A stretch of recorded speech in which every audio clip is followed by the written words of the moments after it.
हाय मित्रांनो, आज आपण 8वी मधील 6वी कविता आभाळाची आम्ही लेकरे हे पाहणार आहोत। ही कविता आहे वसंत बापट यांची। वसंत बापट यांचा जन्म 1922 ते मृत्यू 2002 हा आहे। वसंत बापट हे प्रसिद्ध कवी। त्यांची 11वी दिशा, सकीना, प्रवासाच्या कविता, शिंग फुंकिले रणी, मानसी, शूर मर्यादा पोवाडा, मेघहृदय, तेजसी, राजसी हे काव्यसंग्रह आहेत। चंगा मंगा, अबडक तबडक, फिरकी, बालगोविंद हे बालवाङ्मय आहेत। 12 गावचं पाणी हे प्रवास वर्णन इत्यादी प्रसिद्ध पुस्तके आहेत। तर 12 गावचं पाणी हे एक त्यांचं गाजलेलं प्रवास वर्णन आहे। सर्व माणसे निसर्गाची लेकरे आहेत। या माणसातील श्रमिकांचे माणुसकीचे नाते अभंग असल्यामुळे त्यांच्यामध्ये कोणत्याही प्रकारचा भेदभाव नसतो। प्रस्तुत कवितेतून कवीने हा मानवतावादी व उदात्त विचार व संदेश दिला आहे। प्रस्तुत कविता शिंग फुंकिले रणी या काव्यसंग्रहातून घेतली आहे। तर आपण सर्वप्रथम ही कविता गाऊ। आभाळाची आम्ही लेकरे काळी माती आई, आभाळाची आम्ही लेकरे काळी माती आई, जात वेगळी नाही आम्हा धर्म वेगळा नाही, जात वेगळी नाही आम्हा धर्म वेगळा नाही। श्रमगंगेच्या तीरावरती कष्टकऱ्यांची आमची वस्ती, नाव वेगळे नाही आम्हा गाव वेगळा नाही, जात वेगळी नाही आम्हा धर्म वेगळा नाही।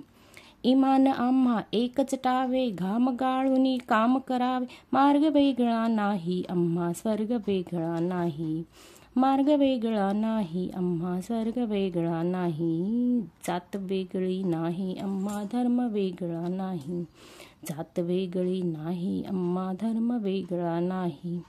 माणुसकीचे अभंग नाते आम्हीच आमचे भाग्य विधाते, पंथ वेगळा नाही आम्हा संत वेगळा नाही, जात वेगळी नाही आम्हा धर्म वेगळा नाही। कोटी कोटी हे बळकट बाहू, जगन्नाथ रथ ओढून नेऊ, आस वेगळी नाही आम्हा ध्यास वेगळा नाही, आस वेगळी नाही आम्हा ध्यास वेगळा नाही, जात वेगळी नाही आम्हा धर्म वेगळा नाही। तर आता आपण कविता समजून घेऊ। आभाळाची आम्ही लेकरे काळी माती आई, म्हणजे आभाळ म्हणजे आकाश म्हणजेच निसर्ग, म्हणजे आम्ही आभाळाची आम्ही लेकरे आहोत आणि ही जी काळी माती आहे, धरणी आहे, ती आमची आई आहे। त्यामुळे निसर्गाला कुठलीही जात नाही, कुठलाही धर्म नाही, त्यामुळे आम्हालाही कुठलीही जात नाही आणि कुठला धर्म नाही। श्रमगंगेच्या तीरावरती कष्टकऱ्यांची आमची वस्ती, नाव वेगळे नाही आम्हा गाव वेगळा नाही। श्रमगंगा म्हणजे आमचं उद्देश काय आहे की आमची कुठलीही जात नसल्यामुळे आम्ही श्रमगंगेच्या तीरावरती आहोत, म्हणजे श्रमगंगेच्या किनाऱ्यावरती आहोत। कष्टकऱ्यांची आमची वस्ती आहे, वस्ती म्हणजे घर। श्रमगंगेच्या किनाऱ्यावर आमची छोटीशी वस्ती आहे, त्यामुळे आम्ही सगळे एक आहोत आणि आमचं नाव पण वेगळे नाही आणि आमचं गाव पण वेगळे नाहीत। आम्ही सगळे एक आहोत, म्हणजे आमची जात वेगळी नाही आणि आमचा धर्म वेगळा नाही।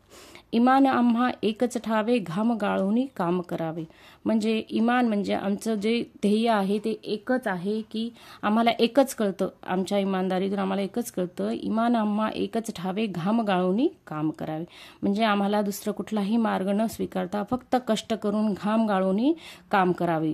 मग आमचा मार्ग पण वेगळा नाही आणि आमचा स्वर्ग पण वेगळा नाही, म्हणजे स्वर्ग म्हणजे आमचं ध्येय आमचं एकच आहे की कष्ट करून घाम गाळूनी कष्ट करावे।